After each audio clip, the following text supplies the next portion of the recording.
Hey, this is Dan, And this is Dan, and we're going to talk about Russia. It's kind of everyone's old news favorite at this point, subject. but mainly the Russian-Ukrainian conflict and all that jazz. Um, yeah. So, why don't you start us off here? What is your current position on whether or not the Ukraine or that Russia has the right to annex Crimea from the Ukraine? Um, as far as rights, of course not. I mean, that's the whole idea of whether states either have sovereignty or they don't, and there's a clear guideline the UN laid out back in its founding for how a state could lose its sovereignty, and Crimea was nowhere near any of the check marks for losing sovereignty. So, from a rights standpoint, they're clearly in the wrong. Though, do you believe that their historical background and the fact that there is a lot of Russian population, especially in Crimea, that they have any sort of either historical or otherwise cultural reasons It's to easy to see be how they using think that they could port? have the right. If you talk to the Russian people and like the government and stuff like that, basically Crimea got given to Ukraine under a deal that Russia would keep access to the ports. And the Russians kind of see it, as they almost like loaned Crimea to Ukraine, and with the conflict in the Ukrainian government, with the other one being ousted, and their concerns about an anti-Russian direction being taken in Ukraine, you could see how they just wanted to take it back. Well, just Ukraine clearly wants it still, of course, and the Crimean people. If you cut through the bullshit elections that Russia held, didn't wish for this. Well, I mean, it's hard to imagine that any small country would like to give power over one of their major ports to a larger country like Russia, because it exerts so much influence over their own politics and their people. It's not Yeah, well, exactly a this is part of the problem with any nation living beside a larger superpower. I mean, you kind of just get washed up with it unless you have someone covering your ass. I mean, perfect example of this is like Taiwan, who's constantly living in fear of China, and the only reason they're not part of China again is because of the United States' Fifth Navy sitting offside their shore.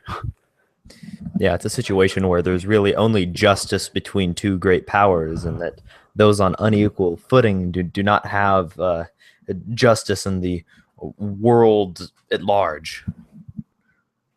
Yeah, well, it's really easy to be swept up. Back in the Cold War, America operated on what's known as the Monroe Doctrine, and this was the idea that they could um, basically police their area, their hemisphere, so that their power extended down across Canada, or up from Canada all the way down to like Argentina and whatnot. That was their hemisphere of control.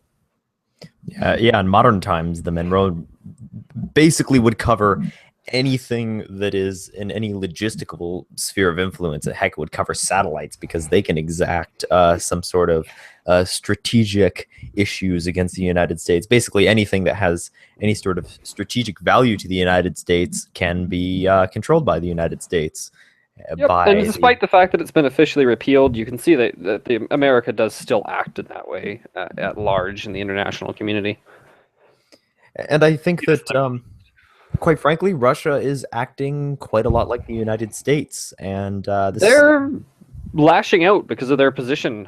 People have basically been stepping on their toes for a while because they figured Russia was down and out. And Russia, it may be in decline, but it's still a superpower, and you still have to treat it nicely, if that makes sense. NATO, I mean, basically was founded to fight against them, and after the Cold War, it stuck around anyway. So it's kind of a big thorn in Russia's side that this organization designed to be anti-Russian is still around and operating, and still has missile defense lines outside of there, all across Poland and in the North, the Baltic Sea and stuff like this. Like, you can see why it kind of, is a slap in the face. Oh, absolutely. I mean, within people's inside of Russia, there definitely is this tremendous anti-NATO sentiment that has been even growing over the last few years, especially considering the amount of sort of, I would say, passive aggressiveness between the United States and Russia. You'll even see some of the more paranoid news publications making statements that NATO troops will invade, and other such statements of that NATO as more of an entity than it actually is. I think that there is a tremendous anti-NATO sentiment within Russia, which I quite frankly do understand. Yeah, there was a quote, and I'm trying to remember so I don't look like an idiot because I don't remember the mile count, but I don't like the man, but I do agree with him on this quote. Henry Kissinger, when asked about the situation, simply said, I think it was on Kiev, Kiev's the capital of Ukraine, right? I'm not being a jackass.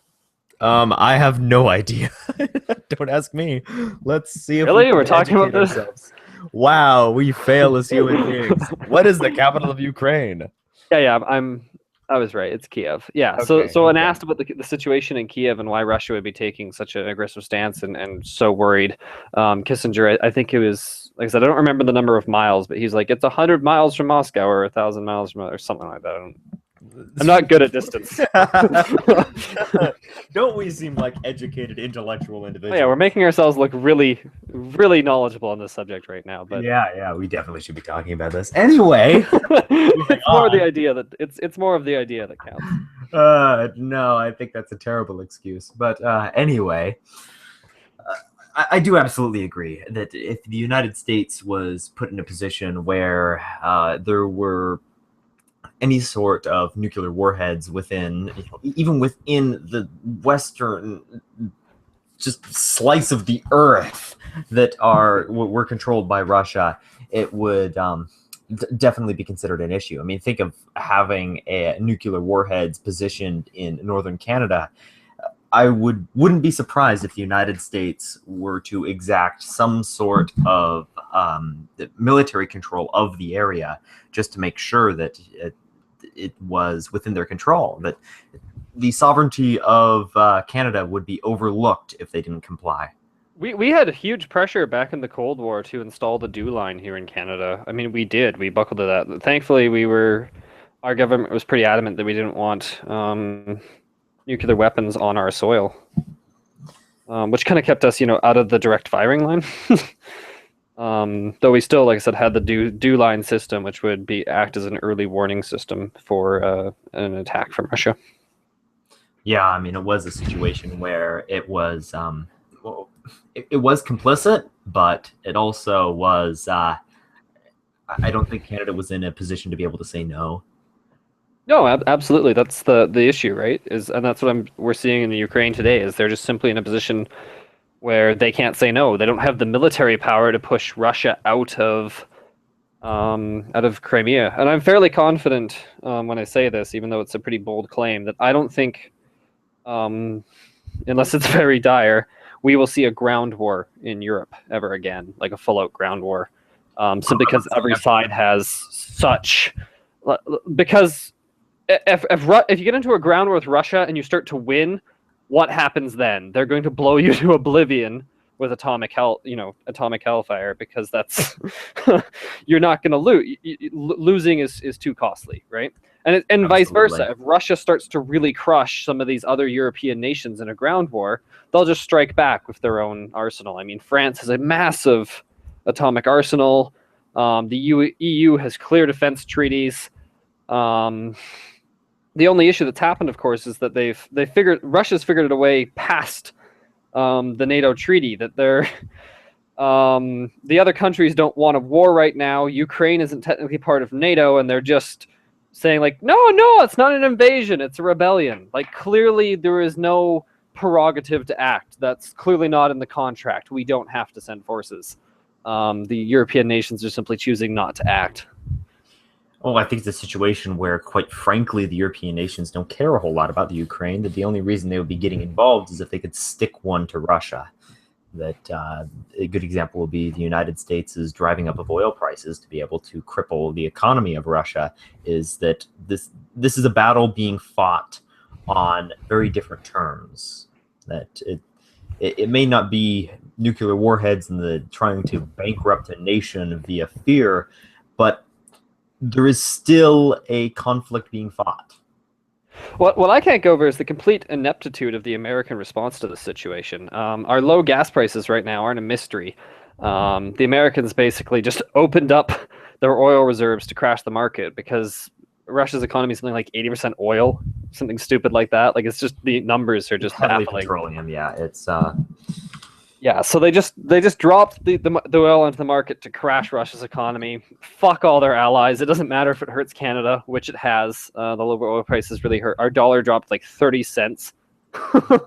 yeah, Like a stone. that is ridiculous. It The hurts actual so breakdown. bad, like ordering stuff online now. Oof. But whatever. But that's why, is because it was to hurt the Russian economy worse. But the problem is that that's such a juvenile response, in that, like, that would work when you're dealing with a country like Iran, because they're so small, and because of, like, the nature of how Iran works. Like, an oil crash really, really hurts them if you're plus sanctions, right? Mhm. But, like, sanctioning and dropping, like, this economic warfare on Russia is not a good plan when you're up against a superpower, because essentially, like, well, the problem is that the United States, all of the people who are in charge now, grew up during, like, the tail end of the Cold War, or the aftermath, where it was all these little micro wars and problems that kind of arose from the fall of the Soviet Union. But the problem is they forget what it's actually like to deal with the actual Soviet Union, which is, like, these don't work. You're just hitting the bear with a stick, and it's either going to ignore it or get pissed off and hit you one. Like, Putin simply doesn't care. Like, when you're doing something as bold as invading Crimea right after you launch the Olympics, all bets are off. In that, like, they were hosting the Olympics because they wanted to improve their PR with the world. That's why you host an Olympics. But they saw enough when the riots and stuff, and the anti-Russian government came into control of Kiev. They had to act. So they literally at that point made a decision to ignore PR. They literally said, well, we just wasted all of the money we spent on the Olympics because no one's going to care anymore. They acted. They didn't. This wasn't, like, planned for months. You could tell, and they never would have, or years at least, because they never would have hosted the Olympics then, because it was wasted money. This was a reactionary, defensive move on Putin's part to basically secure Russia's future. And it may not even pay off in the next 20 years, but in the next 30 or 40 or 50 years, the warm water port in Crimea it's too tactically and strategically valuable. Well, I mean, they only have ports on the other side of the world, and they're all they freeze during the winter, which is a tremendous boon for any sort of economic situation. Any sort of major trade is going to be. If you want to have trade with Europe, you need the port in Crimea. It is just ineffectual, and you're going to be losing tremendous amounts of money just having to ship around half of the world. Yeah, and you don't want to be able to shipping through another country, preferably. Yeah, absolutely, and it's understandable that they have such a high stake on the Crimean port. Yeah, it just really, really sucks for the Crimean people. Oh yeah, I absolutely agree that it's a very unfortunate situation. I don't think that there is going to be justice for the people of Crimea, just because right now the nationalism within Russia is incredible. Quite frankly, I mean, Putin has an approval rating. I'm not quite sure it is incredible. His approval rating is reasonable, but it's not. Keep in mind, Russia is a big fan of rigging statistics. We know this due to good evidence of leaks and stuff like that, where they line up too tightly. Like, there was one of those elections over in eastern Russia when it rebelled, or eastern Ukraine when it rebelled, just after the Crimean conflict, because of course it spread north. And it got leaked out of, like, Russia like 2 days before. It was like it would be 82%, and the next thing you know, it's 82% on the eastern Ukrainian. It's just the numbers line up too high. So Russian statistics and approval and stuff are really subject to doubt. But as per the actual, like, from the individuals that I have spoken to that have been from Russia, which quite frankly it's a sample size of like 4 people, so take it with a grain of salt. There definitely is a level of nationalism that is enough that the people are behind the government right now, and it is a situation where there's enough. I think part of it's because there's enough bodies floating down the river. There's reporters and opposition keeps getting, shot or killed or floating down. The nationalists that are there are very radical. Oh, absolutely. Put it that way. But I think part of it too is the Russian people simply don't care. Alcoholism in Russia is massive, and not in the way that's like stereotypical, like, oh, those Russians love to drink. Like, I remember reading a report talking about how like it's not uncommon to see like men and women drinking like 6 packs of beer on the way to work in the morning on the subways and stuff like this. Right? Like it's just that's not good. Because it's damn cold there. Okay, let's be honest. No, but the life expectancy is way down too. I think it's like 65 years or something is what it's down to, expected life expectancy, which is really unfortunate. And keep in mind that based on how life expectancy statistics work, that means that the people who are living to like 80 or 90 are bringing that statistic up. So that means, for it to be down to 65 means they're actually dying at like 50. Yeah. Right? You're splitting the difference from the extreme, the two extremes. Yeah, I mean, I'd be more interested in what the median statistic or the median life expectancy is. Yeah, and that's what I mean. It's so bad that it's so low, right? And that's what I mean. Like, so you have a people who just simply don't, that if you're not going to live very long and you're very, but you're people only rebel when they're unhappy enough. If it's mediocre, they can stay there for almost ever, right? It's the old. If you tell people that you only have to wait for 15 more minutes or whatever, they can wait a ridiculously long time while being complacent. Yeah, absolutely. And I find it unfortunate because really it is a situation where Russia has been beaten down, and you have an individual like Putin that is promising a restoration of being treated as a great power by the rest of the world. This sort of the way that it's said there is Russia is rising from its knees, and it's he's Russia's Ronald Reagan. Yes, and you're stealing that from somebody, but absolutely, I don't recall his name.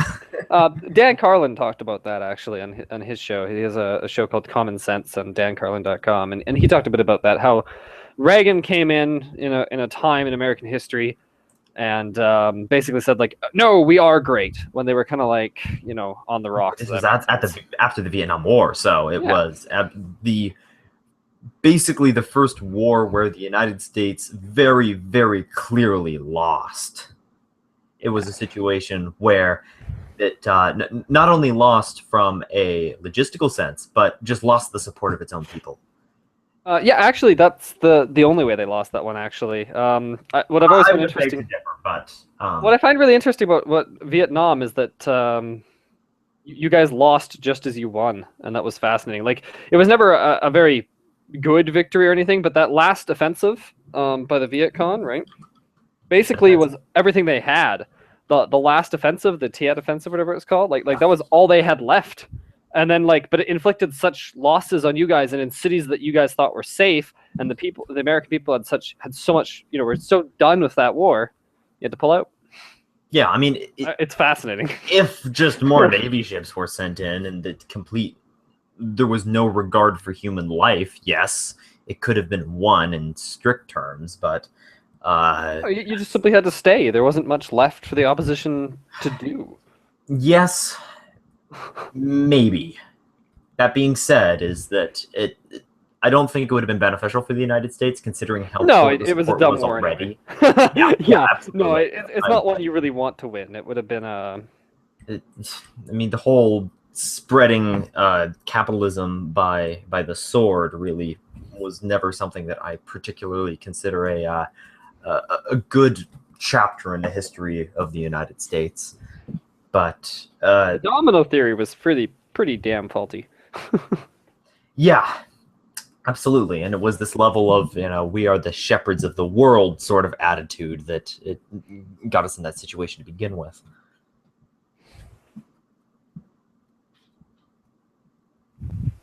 Yeah. Silence. Well, I think that, quite frankly, that's about all there is to cover with this. The reality is Russia is in a position where something's going to happen, but I really don't know what. Seeing as they're trying to have a certain level of expansion, and both economically and, quite frankly, expanding their borders. And it really is yet to be seen what the reaction of the international community is going to be, because so far it's been the United States flooding the petroleum markets, and that's it. I'm willing to bet money that we will see. It's just going to simmer for now, but the next time that the world's distracted by something else, that's when this will fire back up. In that they'll, like I said, the Crimea thing was reactionary. They had to move due to the nature of it. Everything past that now is a question of, like, well, when do we move again? And that's, very touchy, very, very touchy. But it'll probably be when the U.S., is distracted by something. Watch next U.S. economic crash. Next, like if there's some random conflict we didn't see coming somewhere else. Yeah, more Syria fun shenanigans happening. Yeah, well, all of a sudden we decide to invade the Middle East for some reason again. Well, ISIS is a serious issue. I mean, yeah, it is. You can't really ignore a state that's like, we're bringing back slavery. Yay! Yeah, that's absolutely the case. That being said, like, ISIS was created because of, well, partially created because of the last trying to get rid of the Taliban and trying to, find weapons of mass destruction. This, that, and the other thing. Particularly, they're not. They declare the United States an enemy, but they don't they're not going after them primarily. They're going after other governments in the area, like Assad. They're very much. They're very much trying to fulfill a religious vision of what the area should look like, and I think saying that it's just because the United States denies them. No, I don't think it is. I really don't think it is. But we can't deny the fact that they were economically benefited from the amount of weapons that were loaded in the area. That quite frankly, it's that the amount of unrest and the perpetual dethroning of whatever the current government has been there definitely since Roman times. Yeah, that's true. The U.S. we're now getting into the never been stable for a very long time now. That's absolutely true. But then we're getting into the conversation of, is the United States the Roman Empire? Which I think that is a perfect place to leave it. Is the United States the Roman Empire? Maybe we'll talk about that tomorrow. Probably not, but yeah. Anyway, it's been a good talk. Thank you. Have a good day, folks.